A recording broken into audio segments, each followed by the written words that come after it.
Pernah kebayang nggak sih jalan-jalan ke dua negara cuma dalam satu akhir pekan?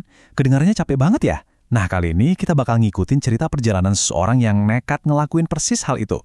Kita bakal bandingin dua destinasi liburan singkat favorit banyak orang, Johor Bahru lawan Batam. Oke, coba kita pikirin deh.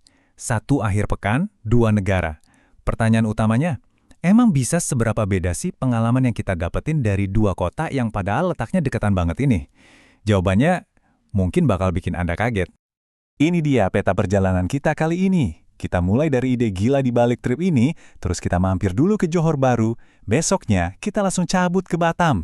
Nah setelah itu, kita bakal bandingin keduanya secara langsung, dan kita cari tahu kenapa pada akhirnya faktor santai itu yang jadi juaranya. Jadi, ceritanya ini berawal dari sebuah tantangan pribadi dari seorang penulis perjalanan. Dia penasaran, bisa nggak sih dia pergi ke JB dan Batam cuma dalam satu akhir pekan? Dua-duanya kan destinasi yang udah sering banget didatangin ya, tapi dengan menjajalnya secara berurutan begini, dia justru nemuin sudut pandang yang bener-bener baru. Oke, pemberhentian pertama kita Johor Bahru, dan perjalanan yang ini sama sekali bukan perjalanan dadakan. Tiket kereta Shuttle Tebrau yang perjalanannya singkat banget itu bahkan udah dipesan 5 bulan sebelumnya. Ini nunjukin banget betapa terencana dan terstrukturnya trip ke JB ini. Yuk kita lihat gimana harinya berjalan. Kalau kita lihat jadwalnya di sini, ada satu hal yang langsung kelihatan polanya kan. Hampir seharian penuh itu dihabiskan cuma di satu tempat, mall.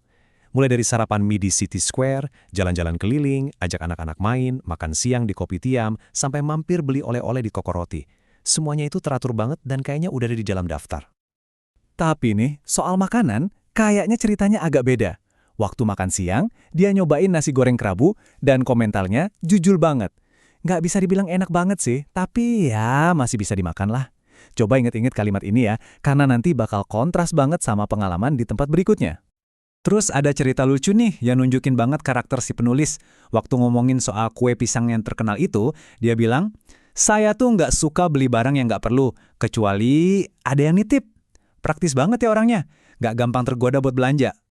Oke, sekarang kita loncat ke hari berikutnya, di mana suasananya, berubah total 180 derajat.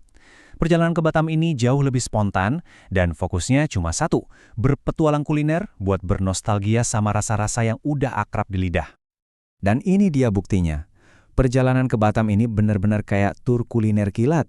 Dimulai dengan nasi ayam Pontianak, terus lanjut lagi ke mie pangsit Singkawang, dan diakhiri dengan pempek sambil nemenin istrinya makan. Semuanya dilakukan dalam waktu yang singkat banget. Tiga kali makan, cuma dalam 3 jam. Ini benar-benar nunjukin seberapa beda kecepatan dan prioritas di Batam dibandingin hari yang panjang dan terencana di MalJB kemarin. Di sini, semuanya itu soal ngejar kenikmatan makanan. Dan disinilah letak perbedaan paling besarnya. Beda jauh dari komentar masih bisa dimakan di JB, pengalaman kuliner di Batam ini jauh lebih emosional. Dia menggambarkannya dengan indah banget. Setiap suapannya itu rasanya kayak nostalgia masa kecil. Wah, ini sih koneksi batin yang kuat banget sama makanannya. Oke, kita udah dengerin cerita dari dua sisi. Sekarang, waktunya buat bagian paling seru. Kita adu langsung keduanya.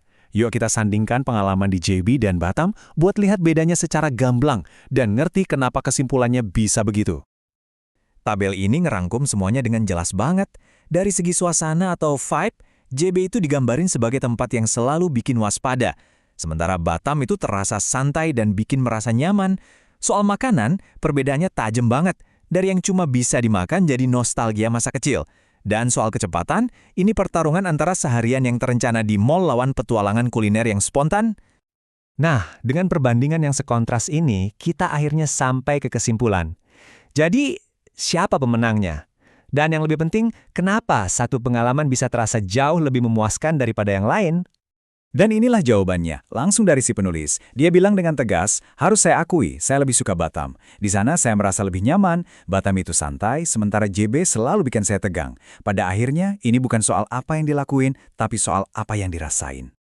Jadi, kalau kita bedah lagi, ada 3 alasan utama kenapa Batam menang telak di hati penulis. Pertama, makanannya enak dan penuh kenangan. Kedua, ada rasa keakraban yang bikin dia nyaman. Dan yang paling penting, suasana keseluruhannya itu jauh lebih santai. Semua ini akhirnya membawa kita ke satu pertanyaan buat Anda.